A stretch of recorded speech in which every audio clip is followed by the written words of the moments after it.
going over the how to command your next virtual event and strategies for seamless online conferences. We're online with Craig Jacobson. Welcome, Craig. How are you doing this morning? I'm doing very well, thank you, Sean. How are you?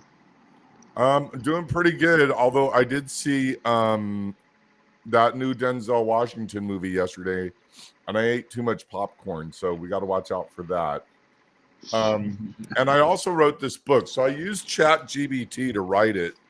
And some of the things I do, like this is just content, so it's not really a book that is written in stone that's going to go on Amazon that I'm going to sell. It's just I have 5 lead magnets that I want to create and write that I think are going to be good for uh, the people out in on the interwebs because we're doing virtual events and it's my job to change the mind of the world that virtual events are still a great thing. So what do you think about virtual events? I like them. I like them. Um, they're. It's funny because physical events have more impact. I've always wondered why that is, because virtual events have tried to emulate some of the best attributes of physical events, but they're okay. I mean, I do. I haven't been to a physical event since a year or two, 2 years before COVID. So for Okay. a while now, Yeah. but I do like doing physical events. But online events can be good. Yeah. There's you don't they don't seem to have the same impact. Yeah. Yeah. So that's what a lot of people say. So it's so funny when I go to a lot at, le- at least 3 live events a month, maybe more. And I do meet with my business partners every week at like um restaurants. But and when I'm at a live event and I tell them I do virtual events, they're always, oh, I hate the I want to look people in the eye and shake their hand and give them a hug and sit next to them and smoke a cigar with them. And I'm like, yeah, I get that. And I told this guy last week, I said, well, you're saying that to me right now because you're at a live event. And if you don't like virtual events, then absolutely don't come to the ones I have. But all the people that you know and love are going to be at my virtual events. And one of the things that I found, and I do make a ton of phone calls, I do this every week, I show people my phone, is that, That's a corded phone. That's like a museum piece now. yeah, Is that a landline? yeah, it has a dial tone and everything. Because the reason I use that is because I don't want there's days that I make 300 phone calls, and I don't want all of that in this phone. I have 2 iPhones that are live, and then I have a couple that are that I use on Skype and everything. I have a Skype phone number, but the landline, it's easier for me to just dial, hang up. I can put it on speakerphone, and I can just dial and then hang up and dial and hang up. So that's one thing. And the other thing, it doesn't crowd up my recent dials. So this is for personal, this is for business, and this is just for cold calling. And that I'm glad that you brought that up because a lot of people that have events, so there's these big events out there that have 6,000 people, 9,000 people, and we a lot of our local events have like 50 people or 150 people.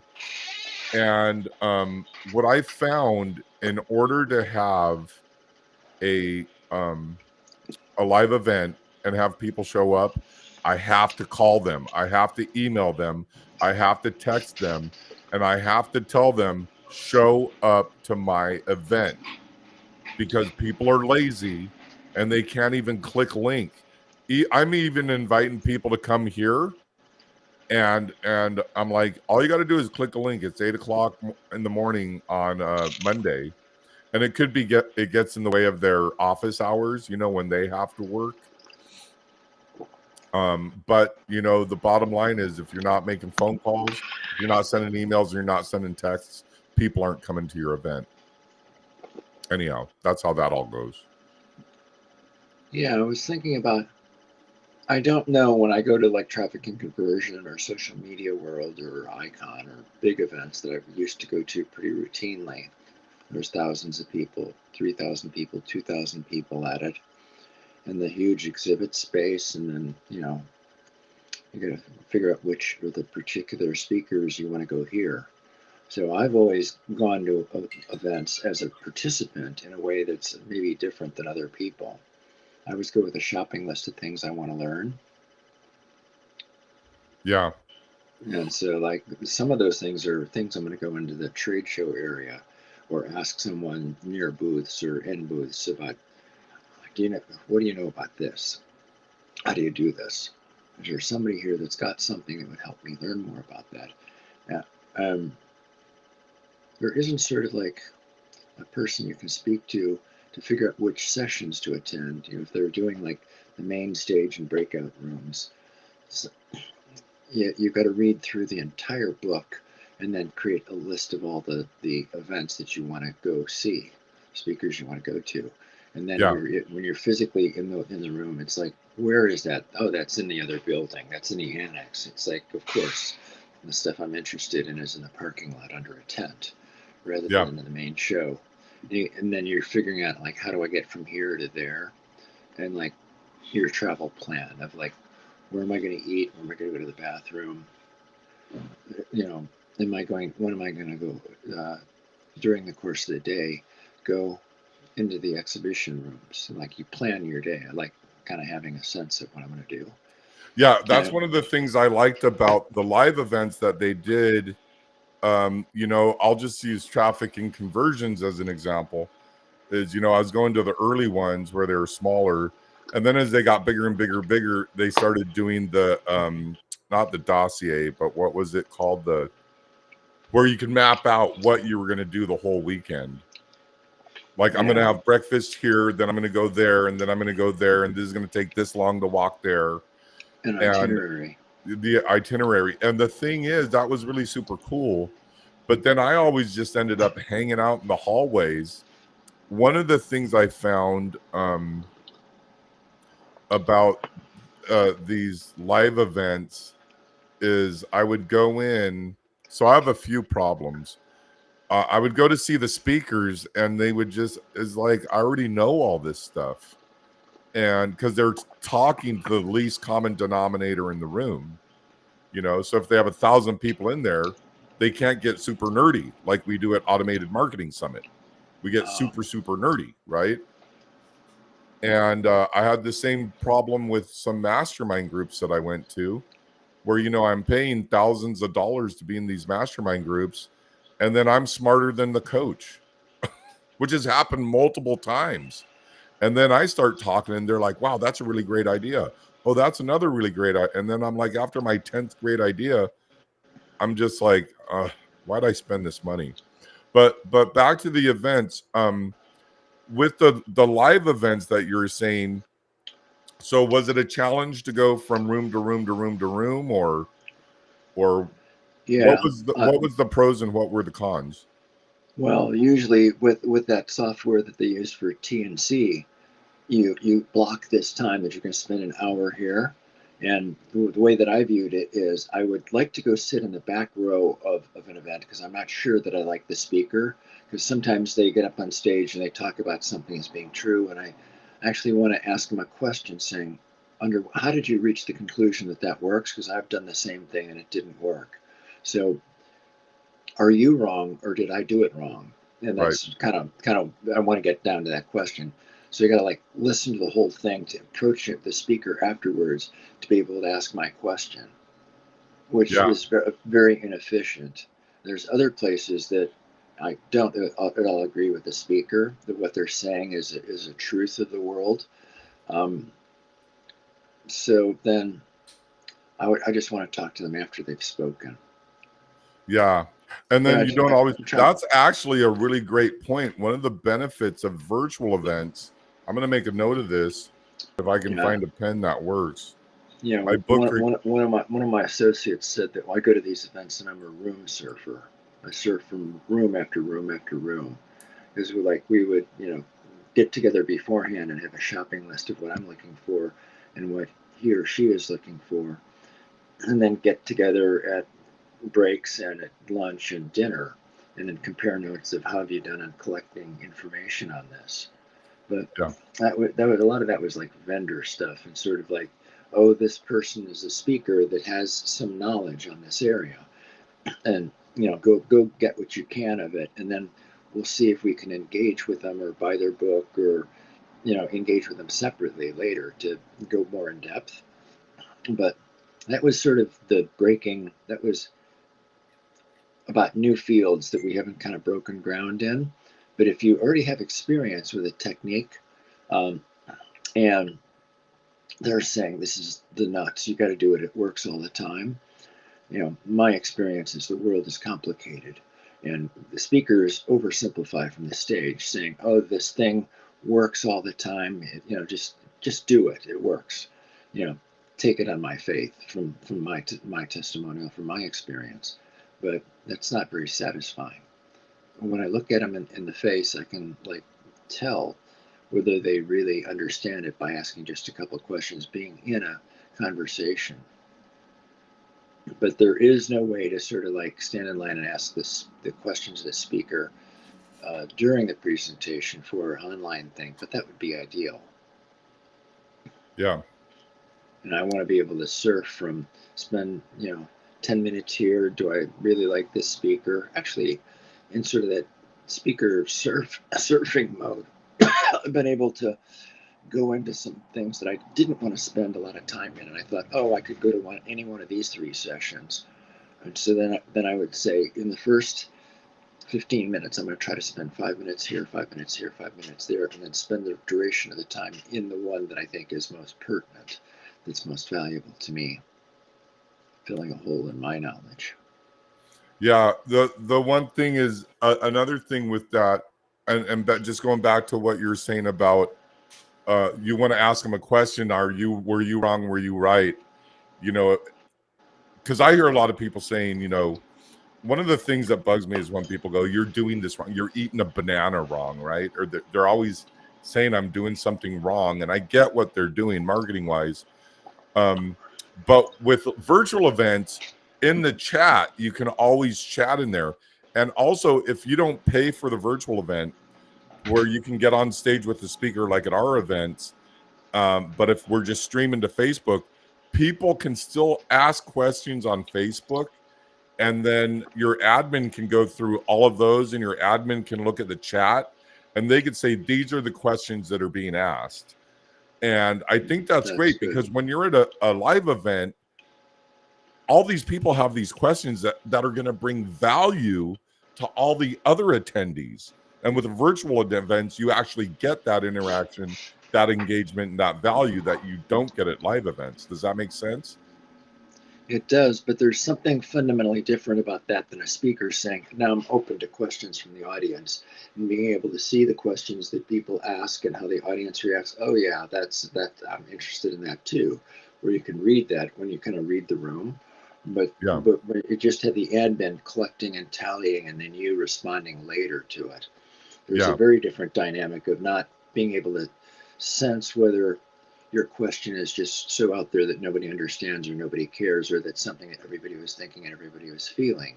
And that reading of the weight of the question, the response to the question, is valuable to the speaker to improve their presentation in the future.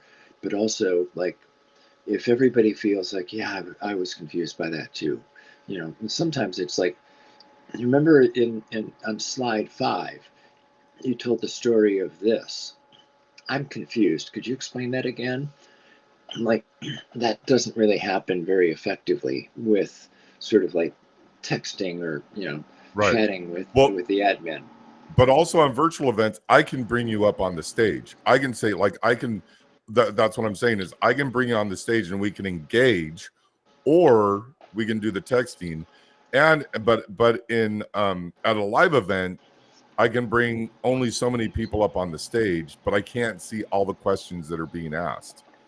You know, I can't see all the ideas and thoughts and concerns from everyone, and you can collect that data and actually rebuild on it, kind of like this stream right now.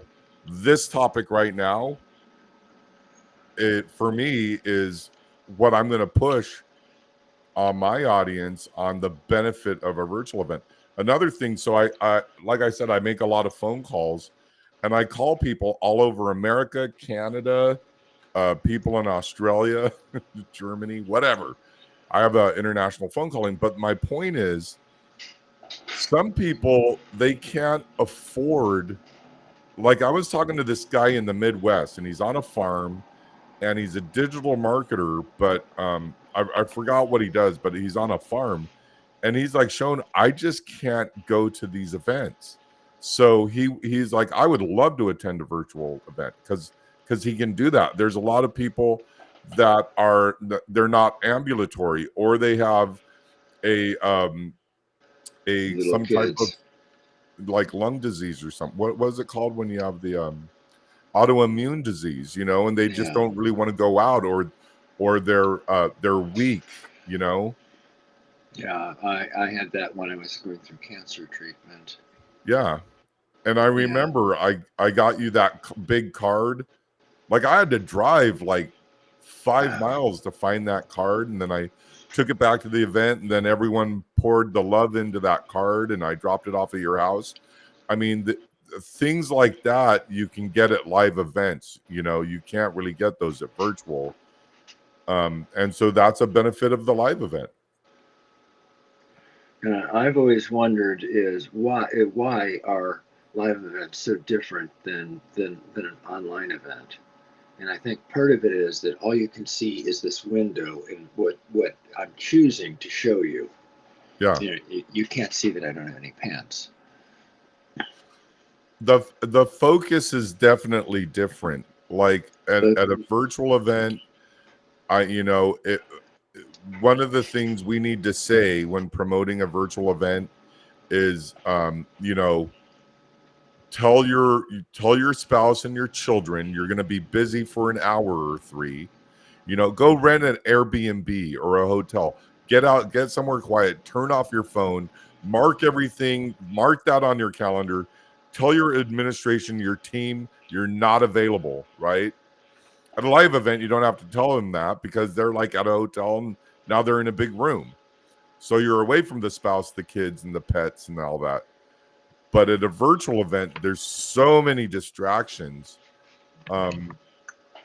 So that's another downside to virtual events. And my job in these calls is to get people excited about virtual events, but I want to be honest and transparent about them as well. I was thinking about the fact that the difference between a live event and a online event is similar to the difference between your content being displayed on desktop versus on a mobile device. Because on a desktop, you're pretty sure they're sitting down somewhere and they've got a computer open. But on a mobile device, they could be anywhere doing anything. They're going on a hike, they're going on a walk, they're surfing, and they're listening to you passively. And so the engagement is different. Your content then has to be different to engage the audience differently. Yeah, that's true. It's like people that don't, and that's another thing that I totally lose my mind with some coaches, and I won't say any of their names, but there are these guys that I've paid tens of thousands of dollars to, and they give me great coaching, and I really respect them. But when they first started out doing these events that they're doing now, they would do these Zoom calls, and what would happen is they would go, okay, have Jim from Alaska unmute, and Jim was an ice trucker in the middle of nowhere, right, driving his truck right? And then he wanted to ask some business questions or some marketing questions, and the phone's going in and out, and he's like, "Can you hear me?" And I'm like, "Okay, you guys, you're recording this, so even with this right now, and we're gonna talk to you a little bit about your microphone for the next call if you want to be on it. We got to have like solid audio because I got to break these up. So when they're doing theirs and that person comes on stage and they're going in and out, so you really got to prep the people. If you're going to be on the hot seat, you have to have great microphone. You got to test it in Zoom. Like go on Zoom, make a recording, download it, listen to it, make a lot of noise. Like I don't know if you could hear that. I have a expensive microphone, so you can't like, and it's right at my mouth. So those are the other challenges with virtual is having a speaker. I had, I've been doing podcasts for years. I had 2 doctors on my podcast. They had a laptop and they were handing it back and forth to people, to each other. I had another guy on my podcast. He was in Nordstrom's. He's like, "Hold on, Sean, I need to buy a shirt." So that's where you got to vet the speaker, right? Yeah. That's hard to do. Yeah, that's actually in this book that I just wrote. So this book that I just wrote, I wrote it yesterday in ChatGPT. And chapter 1 is an overview of the crucial steps involved in planning and designing and identifying and recruiting engaging speakers. So have you ever done an event where you had to recruit a speaker? Because I know you've been recruited. Yeah, I have. So what are some of the tactics that you did to vet them or to onboard them? Well, in the speaker checklist, yeah. Well, mostly I worry about their content. I noticed that there's, 2 types of speakers. Some of them, if you ask them to show what they're going to talk about in advance, they won't show their slides at all. And then they'll just withdraw. And then there's other people that, no problem, I just send over the deck and I can explain it to you if you want. But yeah, there's different types of speakers. Most of the speakers, what they're looking for is to spread their message, to promote their business. And so if you can explain what's in it for them, how many people are going to attend, what your audience is hungry for, and how previous speakers who have had a good outcome from it, how it worked for them, and then let them call and talk to each other. Because I need to take me out of the equation, let them talk to each other, because you let your previous speakers, like your previous customers, talk to your future customers, that's perfectly ideal, because they will set them right, and they're more believable than anybody else that's speaking that has an agenda. Okay. I could barely understand what you're saying. It's really kind of, I don't know what's going on with your audio. It's kind of fuzzy for me. Is it my voice or is it background sounds? I don't know which microphone you're using. Are you using the one in the laptop? No, I'm using the one in my cell phone. On your cell phone? Oh, okay. On my cell phone. Yeah. The iPhone. Yeah. Those so yeah. But one of the things that I was, because I can't really follow up on what you just said, but in this book that I wrote, there's a few chapters, and I did only 5 chapters. Do you want to hear the prompts that I used to write the book? Sure. Because I did this morning. So what I did is I say, the first thing I ask is, please ask me as many questions as you like so you can help you to the best of your ability. I don't know why I wrote that. But then I wrote, what are the top 5 best-selling books on how to have an online conference that has multiple speakers, booths, and sponsors? So that's going to come up with the top 5 best-selling books from like 2010 or whatever, right? Then I say, write 5 titles for the new book that coincides with the books above. write 5 chapter titles, and then I choose my favorite title of the book that it comes up with. Then I just say write chapter 1, and then I say, now I write the chapter one more. Now write chapter 1 more in depth without bullet points. Then I just say write chapter 2, write chapter 3, write chapter 4, right? And then I say write what this book is about. Write a quote for chapter 1 through 5. Write the same thing, only this time write it like a real human would talk. And the last thing I wrote was now summarize all 5 chapters for a final ending to a book. Well, that comes up with a lot of content. And so the second chapter in this book, and I turned it into a workbook, was planning and designing your virtual conference. So one of the things I found, and I guess the people that are going to watch this are going to really be more interested in planning events. And then I'm writing another book on how to network, and another one for speakers and everything. But this particular one is planning the event. Do you have a checklist, or what are the things you think are required for planning an event before you even start doing anything? Well, yeah, you got to create a checklist of actions that have to be taken, but that comes after you've decided what the goals are for the event. And because after you figure out the goals, then you figure out how you're going to measure them, and then that translates into the checklist of actions you're trying to go after.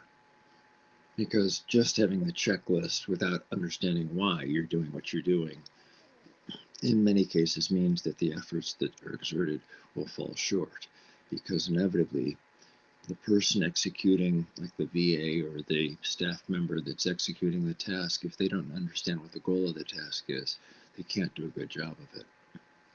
Yeah, I had so Deanna Rogers, who is amazing, and she's the one that does these huge events, traffic and conversion, scalable, all these events, and she has been doing them forever.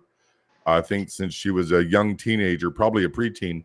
And the thing is that she has a checklist, and some of the things she had on there were like, finding out where the FedEx or the UPS, like in the hotel, where is the mail received? Like finding that out before you get to the hotel, like just little things like that. The event manager, what are their days off? What is their mobile phone? Can you talk? Like she had really in-depth stuff on what you need to do. I was like, wow. And those were for big, huge events.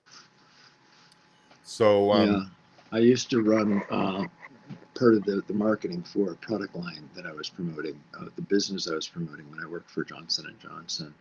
Is we figured out that doing live events in hotels in different cities was where we could get doctors on stage to talk about their experience of using our product and how to do the practice of whatever they're practicing.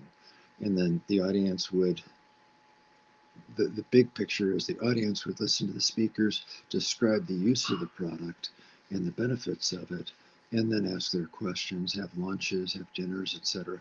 And then at the end of the events, our sales reps in the back were available to deal with anybody in the audience that wanted to learn how they could benefit from what the speaker was doing.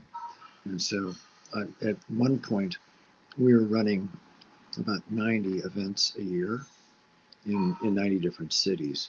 So I developed a checklist of how do we select the venue, the city where we're going to do it, how do we select the venue within the city, and then